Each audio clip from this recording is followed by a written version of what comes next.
आप सभी को जय हिंद। मेरे इस चैनल पे आने के लिए बहुत बहुत स्वागत है। अगर आप पहली बार इस चैनल पे विजिट करते हैं तो चैनल को सब्सक्राइब कर दीजिएगा और वीडियो को लाइक कर दीजिएगा। 2 मिनट तक वीडियो देखिए, वीडियो पसंद आया तो लाइक कीजिएगा और कमेंट कर जरूर बताइएगा कि ये वीडियो आपको कैसा लगा। अन्यथा पसंद नहीं आता तो वीडियो को आप डिसलाइक भी कर सकते हैं, ठीक है।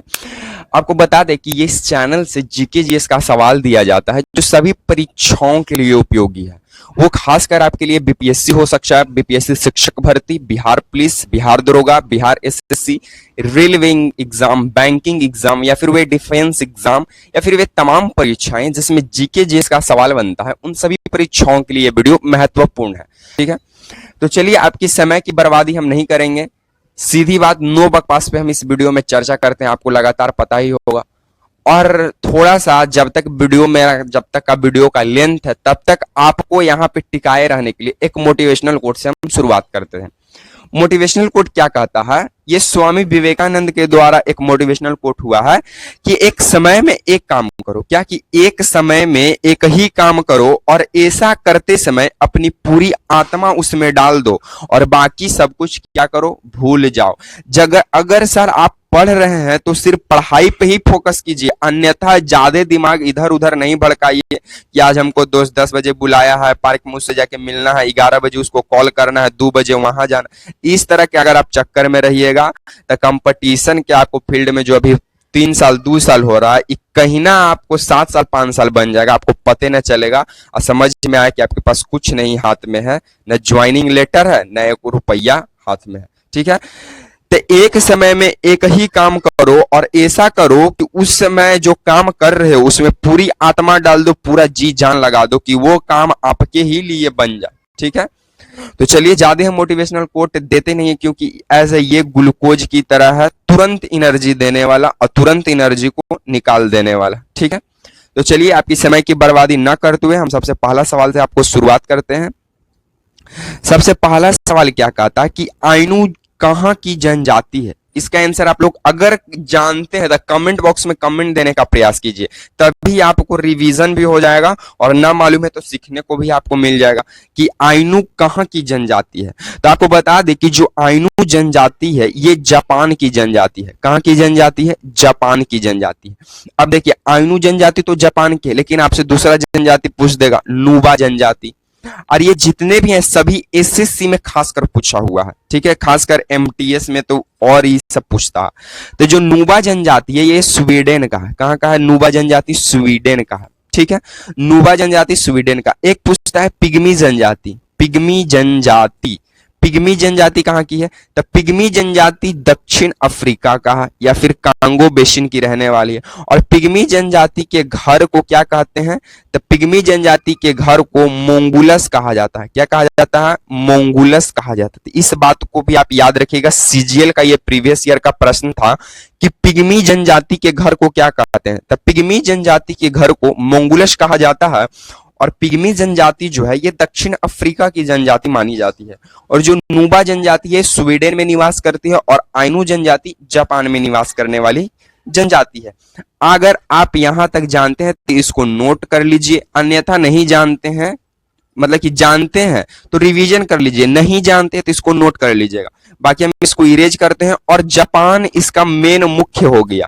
तो जापान से जो भी रिलेटेड सवाल बनता है उन सभी सवालों का यहाँ पे हम आपको देने का प्रयास करेंगे, तो इसको स्क्रीनशॉट ले लीजिएगा। चलिए देखिए, अब जापान की इसमें बात आई है तो जापान के आप 2 शहर को याद रखिएगा। जापान के कितने शहर? 2 शहर। पहला आप याद रख लीजिए हिरोशिमा, हिरोशिमा, और दूसरा याद कर लीजिए नागासाकी, नागासाकी, ठीक है, नागासाकी। हिरोशिमा पर 6 अगस्त और नागासाकी पर 9 अगस्त। कब? 1945। कब? 1945।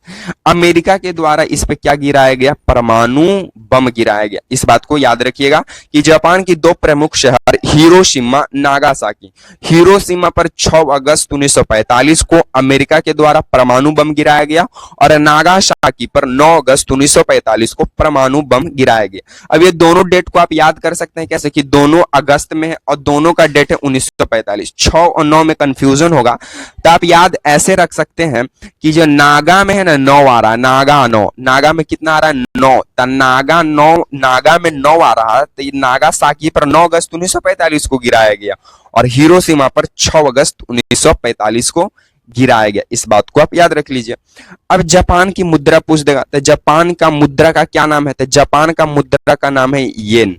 जापान का मुद्रा का क्या नाम है, येन। लेकिन युवान कहाँ का है, एक पूछता है युवान, तो जो युवान मुद्रा है ये चीन का है। कहाँ का है, चीन का है। जापान का मुद्रा का नाम है येन और चाइना का मुद्रा का नाम है युवान, ठीक है। और जापान का राजधानी कहाँ, इसका आंसर आप लोग कमेंट बॉक्स में कमेंट दीजिएगा, क्योंकि ये बहुत इजी प्रश्न आपसे हम पूछ दिए। उसके बाद आप एक सवाल का कमेंट बॉक्स में जरूर कमेंट कर बताइएगा कि रिहम कहाँ की मुद्रा है। रिहम, रिहम, रिहम मुद्रा कहाँ की है, इसका आंसर आप लोग कमेंट बॉक्स में कमेंट देने का प्रयास कीजिएगा कि रिहम मुद्रा कहाँ की है, ठीक है। चलिए सेकंड नंबर सवालों की ओर हम लोग आगे बढ़े। सेकंड नंबर हमारा सवाल क्या पूछता है कि सर्वाधिक आयु में भारत के राष्ट्रपति कौन बने थे, यानी सबसे ज्यादा उम्र में भारत के राष्ट्रपति बनने का श्रेय किसे माना जाता है। तब भारत में सबसे अधिक उम्र में राष्ट्रपति बनने का काम कौन किए थे, तो आर वेंकट रमन। कौन किए थे, आर वेंकट रमन। आर वेंकट रमन जो थे वो सर्वाधिक आयु में भारत के राष्ट्रपति बने थे, यानी ज्यादा उम्र में बनने वाले भारत के ये राष्ट्रपति थे कौन, आर वेंकट रमन। लेकिन आपसे पूछ देगा कि प्रथम दलित राष्ट्रपति कौन थे, प्रथम दलित राष्ट्रपति कौन थे, तब प्रथम दलित राष्ट्रपति कौन थे, तो के आर नारायण थे। के आर नारायणन, के आर नारायणन, के आर नारायणन थे प्रथम दलित राष्ट्रपति। लेकिन जब आपसे सबसे ज्यादा उम्र वाला पूछ दिया, लेकिन सबसे कम उम्र वाला तो पूछ सकता है। तो सबसे युवा राष्ट्रपति कौन थे, तो सबसे युवा राष्ट्रपति थे नीलम, नीलम संजीव रेड्डी। नीलम संजीव रेड्डी हुआ करते थे सबसे युवा राष्ट्रपति। तो सर्वाधिक आयु में भारत के राष्ट्रपति कौन बने थे, तो आर वेंकट रमन। प्रथम दलित राष्ट्रपति कौन थे, तो के आर नारायणन। सबसे युवा राष्ट्रपति कौन बने, तो नीलम संजीव रेड्डी, जो कि सीरियल वाइज से ये 6ठा नंबर के भारत के राष्ट्रपति बने थे। और आपको बता दें नीलम संजीव रेड्डी के बारे में कि ये निर्विरोध चुने जाने वाले एकमात्र भारतीय राष्ट्रपति थे। निर्विरोध, इनके पक्ष में कोई नहीं खड़ा हुआ था।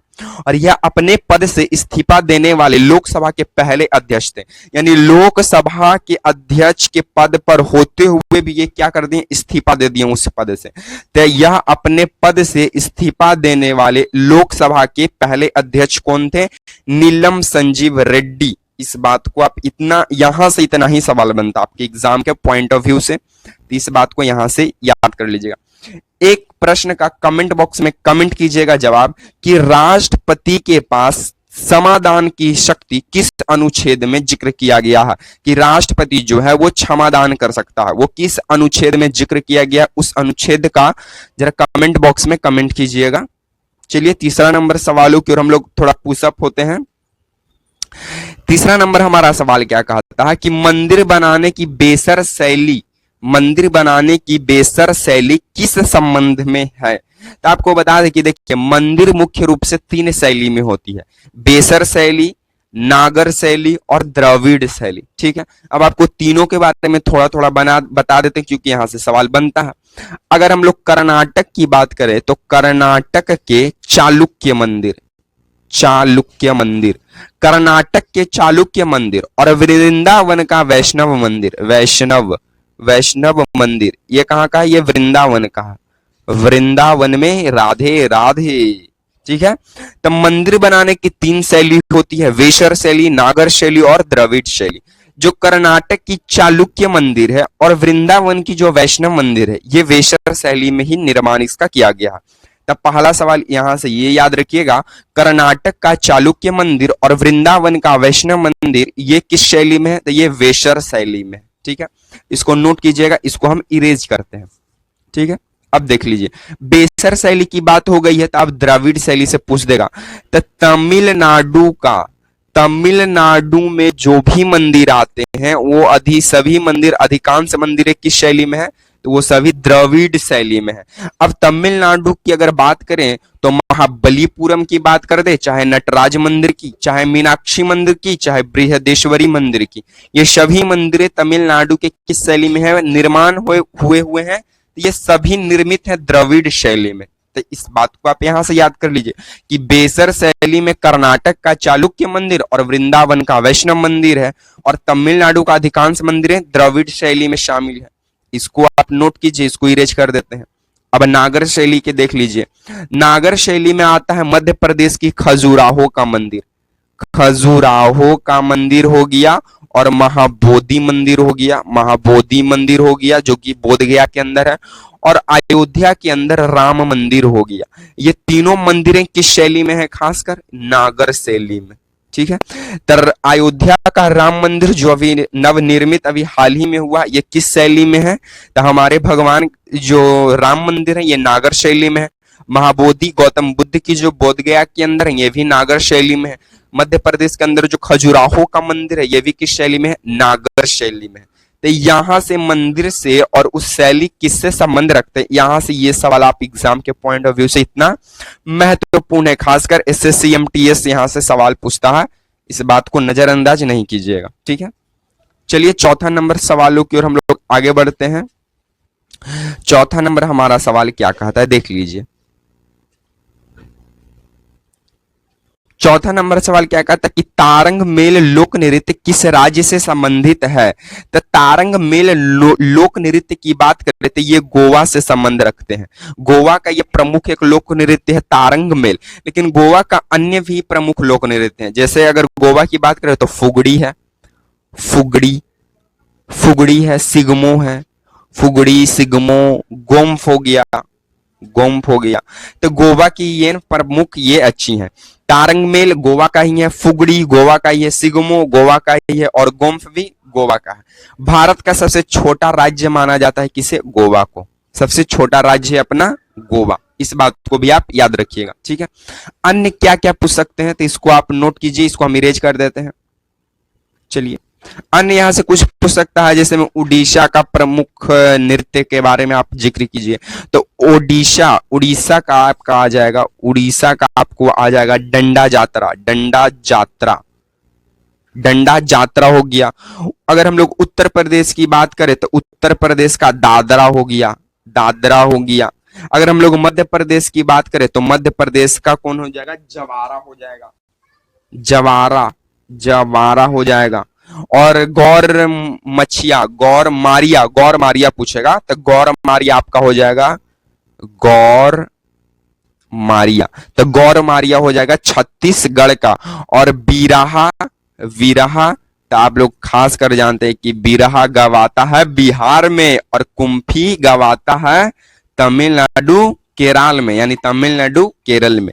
बिरहा बिहार में, कुम्फी केरल और तमिलनाडु में। उड़ीसा में डंडा जात्रा, उत्तर प्रदेश में दादरा, मध्य प्रदेश में जवारा, और गौर मारिया छत्तीसगढ़ में, और तारंग मेल गोवा में, फुगड़ी सिगमो गोम्फ भी गोवा में। तो इस तरह से आप याद कर सकते हैं।